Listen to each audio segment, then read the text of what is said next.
예, 안녕하세요. 강정훈 평가사입니다. 자, 이번 시간에는 영업손실보상 관련된 내용을 살펴보도록 하겠습니다.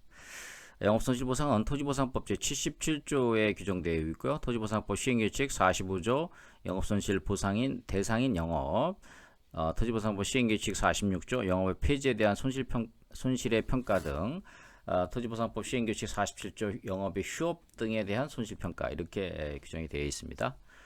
자, 법 제77조 제1항에서 보면요. 영업을 폐업하거나 휴업함에 따른 영업손실에 대해서는 영업이익과 시설의 이전 비용 등을 고려하여 보상해야 한다.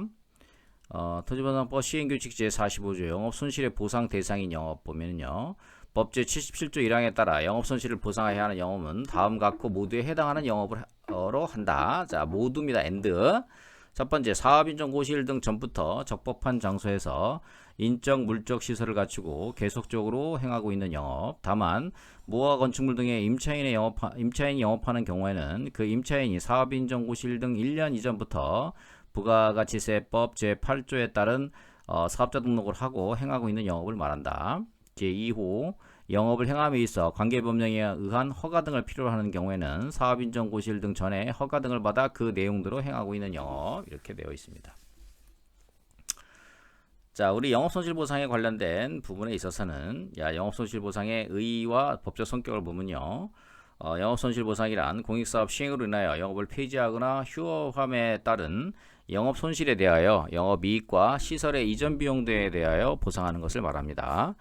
영업손실의 보상은 주로 재산권 보상 중에서 일실 손실 보상이며 구체적인 내용에 따라 생활보상의 성격과 간접 보상의 성격도 가지고 있다. 이렇게 보시면 되겠습니다. 최근에 그 대법원 판례에서는 이 간접 보상의 성격이 있다. 이렇게 판시하고 있어요. 농업, 뭐 영업 이런 비슷한 내용들에 대해서요. 이게 이제 그 공익사업 시행지구 밖에 간접 손실 보상 이게 아니고요. 직접 보상에 대응하는 간접 보상이라는 그런 모습으로 나왔다. 이렇게 보시면 되겠습니다. 자, 영업손실 보상의 대상 영업으로 보면요. 영업손실 보상이 되기 위해서는 첫 번째 사업인정 고시일 등 전부터 두 번째 적법한 장소에서 인적 물적 시설을 갖추고 세 번째 계속적으로 행하는 영업. 그렇죠? 그 다음에 다만 네 번째 모가 임차일 등에서 임차인이 건축물 등에서 임차인이 영업하는 경우에는 그 임차인이 사업인정 고시일 등 1년 이전부터 사업자 등록을 행하고 있는 영업. 다섯 번째, 영업을 행함에 있어 관계법령에 의한 허가 등을 필요하는 경우에는 사업인정 고시일 등 전에 허가 등을 받아 그 내용대로 행하고 있는 영업이어야 한다. 2010도 11641에서는 이게 협의 당시 가격 시점에 대한 내용이죠. 그래서 사업인정 고시일 전부터 적법한 장소에서 인적 물적 시설을 갖추고 계속적으로 행하는 영업에 대한 해당하는지 여부는 협의 성립, 수용 재결 또는 사용 재결 당시의 기준으로 판단해야 한다. 이게 바로 가격 시점에 대한 그런 내용이 되겠습니다. 그 다음에 이제 2010도 26513 5일장 사건에서도 영업보상 대상이 된다. 이렇게 판시를 하고 있으니까 그 내용도 잘 봐두시면 되겠고요. 그 다음에 체육시설 같은 경우가 이제 그 계절별로 영업을 하는 것도 보상 대상에 포함된다. 이렇게 보고 있습니다. 그 내용도 여러분들이 좀 잘 봐두실 필요가 있겠죠. 그 다음에 2011도 27827 이 사건 관련된 내용 한번 보시면은요. 쭉 해서 토지보상법 제77조 1항, 토지보상법 시행규칙 45조 1호 등 관련 규정에 따르면 공익사업 시행으로 인한 영업손실 및 지작물 보상의 대상 여부는 사업인정 고시를 기준으로 판단해야 하고, 그렇죠? 사업인정 고시일 당시 보상 대상에 해당한다면 그 후 사업지구 내 다른 토지로 영업장소가 이전되었다 하더라도 이전된 사유나 이전된 장소에서 별도의 허가 등을 받았는지를 따지지 않고 여전히 손실보상의 대상이 된다고 보니 범위 타당하다. 그렇죠? 그래서 사업인정 고시일 이전부터 그 토지상에 영업을 해왔고 그 당시 영업을 위한 시설이나 지작물이 존재하고 있었다는 점은 이를 주장하는 자가 증명해야 된다. 자, 입증 책임의 문제는 법률 요건 분배설로서 주장하는 자가 입증해야 합니다. 자, 영업의 폐지에 대한 보상이죠. 영업 폐지의 요건은 우리가 배, 허, 혐 이렇게 외웁니다. 첫 번째, 영업장소 또는 배우지의 특수성으로 인해서 다른 장소에 이전해서는 해당 영업을 할 수 없는 경우. 두 번째, 다른 장소에서는 해당 영업의 허가 등을 받을 수 없는 경우. 배허, 혐. 세 번째, 혐오감을 주는 영업시설로서 다른 장소로 이전하는 것이 현저히 곤란하다고 시장 등이 객관적인 사실에 근거하여 인정하는 경우에 한다. 그래서 배허, 혐, 배허, 혐 이렇게 외우시면 되겠습니다. 보상의 기준에 대해서는요, 영업을 폐지하는 경우 영업손실은 2년간의 영업이익과 고정자산 등의 매각손실액을 더한 금액으로 한다. 여기서 영업이익은 최근 3년간 평균 영업을 기준으로 하되 공익사업 시행이 고시됨으로 인하여 영업이익이 감소된 경우에는 고시 전 3년간의 영업이익을 기준으로 한다. 한편 개인 영업인 경우에는 최저 영업이익을 보장하고 있으며 근로자에 대한 실직 보상을 지급한다. 이렇게 보고 있습니다. 영업 휴업에 대한 보상은요, 우리 영업이 일정 기간 휴업하는 경우 보상으로서 영업 장소를 이전하거나 시설물이 일부 편입되거나 임시 영업소를 설치하는 경우에 각각 일정액을 이제 보상한다. 이렇게 보시면 되겠고요. 영업 휴업 같은 경우는 이제 4개월치 이렇게 주고 있죠. 자, 허가 등을 받지 아니한 그 영업 손실에 관련된 부분에 있어서는 사업인정고시일 등 전부터 허가 등을 받아야 하는 영업을 허가 없이 행하여 온 자가 공익사업 시행으로 인하여 적법한 장소에서 영업을 계속할 수 없게 된 경우에는 3인 가구 기준 3개월분의 월평균 가계지출비와 영업시설 등의 이전 비용을 보상해야 한다. 이렇게 보시면 되겠고요. 가설 건축물에 행하는 영업 보상에 해당되는지 여부에 대해서는 견해 대립이 있습니다만은 대법원 판례에서는 가설 건축물에 있어서 임차인의 영업 보상은 보상 대상이 되지 않는다. 이렇게 보고 있습니다. 2001-7209죠. 가설 건축물의 철거에 따른 손실 보상을 청구할 수 없고 보상을 청구할 수 없는 손실에는 가설 건축물 자체의 철거에 따른 손실뿐만 아니라 가설 건축물의 철거에 따른 영업 손실도 포함된다고 하였다.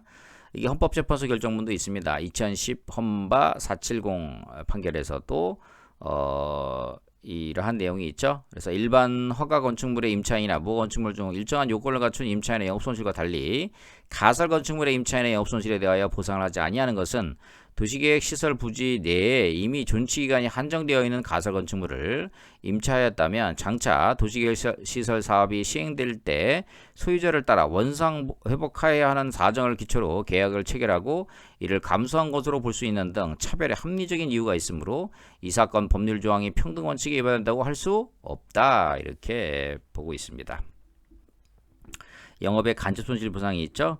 그래서 공익사업 시행주고 밖에 영업손실의 대상이 되는 영업을 하고 있는 자가 공익사업 시행으로 인해서 배우지의 3분의 2 이상이 상실되어 그 장소에서 영업을 계속할 수 없게 되거나 진출인노의 단절, 그 밖에 부득이한 사유로 인하여 일정한 기간 동안 휴업하는 것이 불가피한 경우에는 영업자의 청구에 의하여 해당 영업을 해당 공익사업지구에 편입되는 것으로 보아 보상해야 한다. 이게 이제 2018도 2227 잠업사에 대한 영업보상에 관련된 공익사업 시행지구 밖의 보상, 즉 그 밖에 부득이한 사유가 추상적으로 규정되어 있죠. 그래서 영업 진행 과정뿐만 아니라 그러니까 공익사업 진행 과정뿐만 아니라 공익사업의 시행의 결과 발생한 공익사업 시행지구 밖의 영업손실 보상도 영업손실 보상에 포함된다. 이렇게 대법원 판례가 보고 있습니다.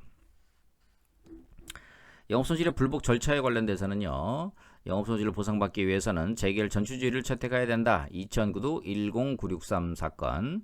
영업손실에 대한 보상을 받기 위해서는 토지보상법 34조 50조 등에 규정된 재결 절차를 거친 다음 재결에 대한 불복이 있는 때 비로소 토지보상법 83조 내지 85조에 따라 권리구제를 받을 수 있을 뿐 이러한 재결 절차를 거치지 않은 채 곧바로 사업시행자를 상대로 손실보상을 청구하는 것은 허용되지 않는다. 이렇게 보고 있습니다. 자, 그 다음에 영업손실보상 청구와 생활대책 청구의 병합. 대법원은 영업손실보상 청구의 소가 재결절 거치지 않아 부적법화에 각하되는 이상 이에 병합된 생활대책 대상자 선정 관련 청구 소송 역시 소송 요건을 흠결하여 부적법함으로 각하된다고 판시하였습니다. 자, 무허가 건축물에 있어 등에서 행하는 영업이 보상 대상에 포함되는지 여부에 대해서 앞에 이제 최근 토지보상법 시행규칙 개정을 통해서 사업인정고시일 등 1년 이전부터 사업자 등록을 하고 정상 영업을 하는 무허가 건축물의 임차인에 대해서는 영업보상을 인정한다 이렇게 보고 있고요. 자유영업에 있어서는 사업자 등록이 영업의 적법 요건인지 여부에 대해서는 그렇지 않다. 즉 자유영업에 있어서는 사업자 등록을 하지 아니했다고 하여 영업보상 대상에서 제외할 수 없다 이렇게 보시면 되겠습니다. 2013도 25863 판례 하나 보죠. 중앙토지시행위원회가 생태하천 조성사업에 편입되는 토지상의 무허건축물에서 축산업을 영위하는 갑에 대하여 토지보상법 시행규칙 45조 1호에 따라 영업손실을 인정하지 않는 내용의 수용재개를 한 사안에서 위 조항이 토지보상법의 위임의 범위를 벗어났거나 정당보상 원칙에 위배한다고 하기 어렵다. 원심 판단은 정당하다. 이렇게 판시한 내용이 있습니다. 그 내용이 왜 그러냐면요. 자, 판결로지 보면은요. 2013도 25863 중앙토지시행위원회가 생태하천 조성사업에 편입되는 토지상의 무허건축물에서 축산업을 영위하는 갑에 대하여 토지보상법 시행규칙 45조 1호에 따라 영업손실을 인정하지 않는 내용의 수용제기를 한 사안에서 첫 번째, 무허가 건축물의 사업장으로 이용되는 경우 사업장을 통해 이익을 얻으면서도 영업과 관련하여 해당 사업장에 부과되는 행정규제의 탈피 또는 영업을 통하여 얻는 이익에 대한 조세회피 등 여러가지 불법행위를 저지를 가능성이 큰 점.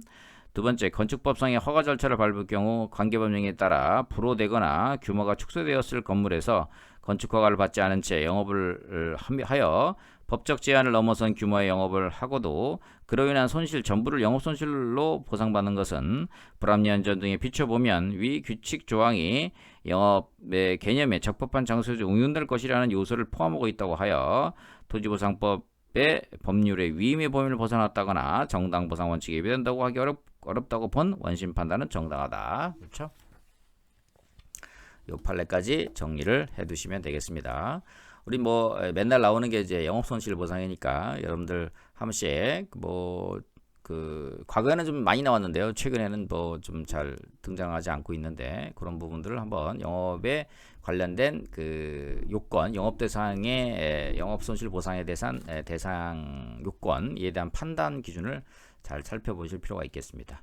자, 오늘도 고생 많으셨고요. 항상 최선을 다하고 포기하지 않는 자세로 임할 때 감점받아서 꼭 합격한다 이런 말씀을 드리고 싶습니다. 네, 감사합니다.